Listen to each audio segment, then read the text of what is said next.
Ladies, what would you say that we do, or how do we deal with the challenge of developing and maintaining friendships as mothers in our season of motherhood? And is that different over different seasons?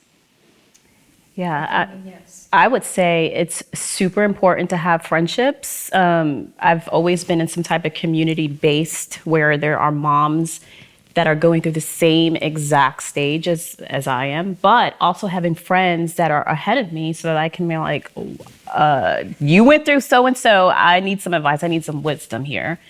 And it's been super helpful, just to have a phone call and be able to vent, with teens. Girl, you're never gonna believe what so-and-so did. Mm-hmm. What should I do? And just to balance it out and have someone as a soundboard and being able to be vulnerable. And if I wanna cry a little, I can cry. If I wanna laugh a little, I can laugh. So it's super important.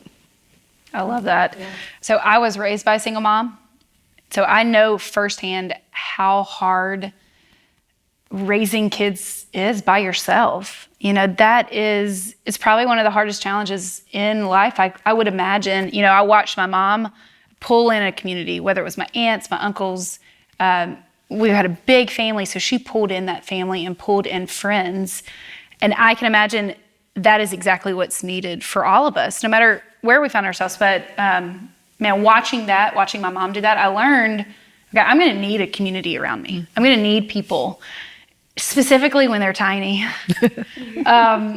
The stories that come to mind and the season that was so special about that and, prioritizing friendships, just your question around that was, I had a friend in the neighborhood and again, three and under. So they're all in diapers. Yeah, because a 3-year-old, we're getting to potty train, but still they're in diapers.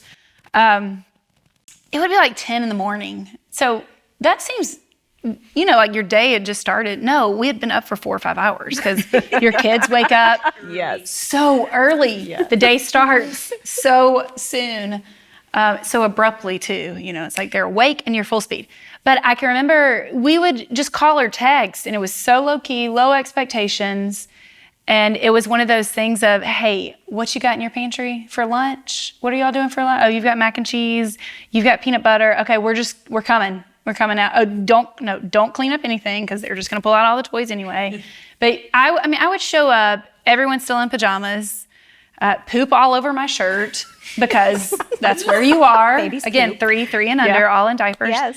And that season was so special because it just made life a little bit easier. You were doing it with someone in that season. And I've got several friends that we kind of walk through this, Liz, you touched on this, the same season together.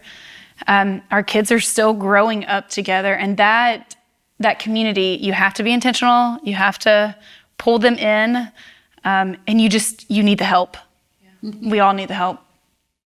I'm not sure how many friends I have that I could show up with poop on my shirt for and it'd be okay. But, but I admire that. Low expectations. We are your friends now. Low bars. Low bar. 50%. Listen, and then you raise adaptable kids, right? Because they're resilient. They know to ask their aunt to sew the button. They don't even ask you. Yeah. I would say that I love all of that. I think it's all true. I think it's part of the friendship thing is hard for me personally because I am a laid back. Green is my temperament, one of my temperaments, which means I'm laid back. I'm an introvert by nature. I have to muster up, I should probably reach out to humanity and contact somebody and connect. I only need 2 friends really, and Al's one of them. So I need one other slot filled and I'm good, like forever. So I think that you have to know your wiring and temperament. And so for me, with friendships, I've had one really good friend that I do the Saturday once or twice a month coffees with and try to meet with her to kind of just download. We may talk about our spouses, we may talk about our kids. It doesn't really matter, but she's that one I can download with. And I think that just knowing that you have somebody to travel with helps make all the difference in the world. And I just think the most important thing for maybe introverts to remember too is that we don't want to do it by ourselves. I think the solo thing is what's scary. So figure out what works for you, figure out what works for your personality and temperament, and then leverage that to your advantage. Text, Marco Polo, GroupMe, whatever, if you're not a phone person. You know, do whatever you got to do to maintain those relationships. she said I'm not. No, I am not at all. And that's okay. Yes. Low bars. Yeah. That's right. So, you know, but just don't do it alone. Just regardless of the stage, prioritize it. But mothering is not a solo sport. No. It is not.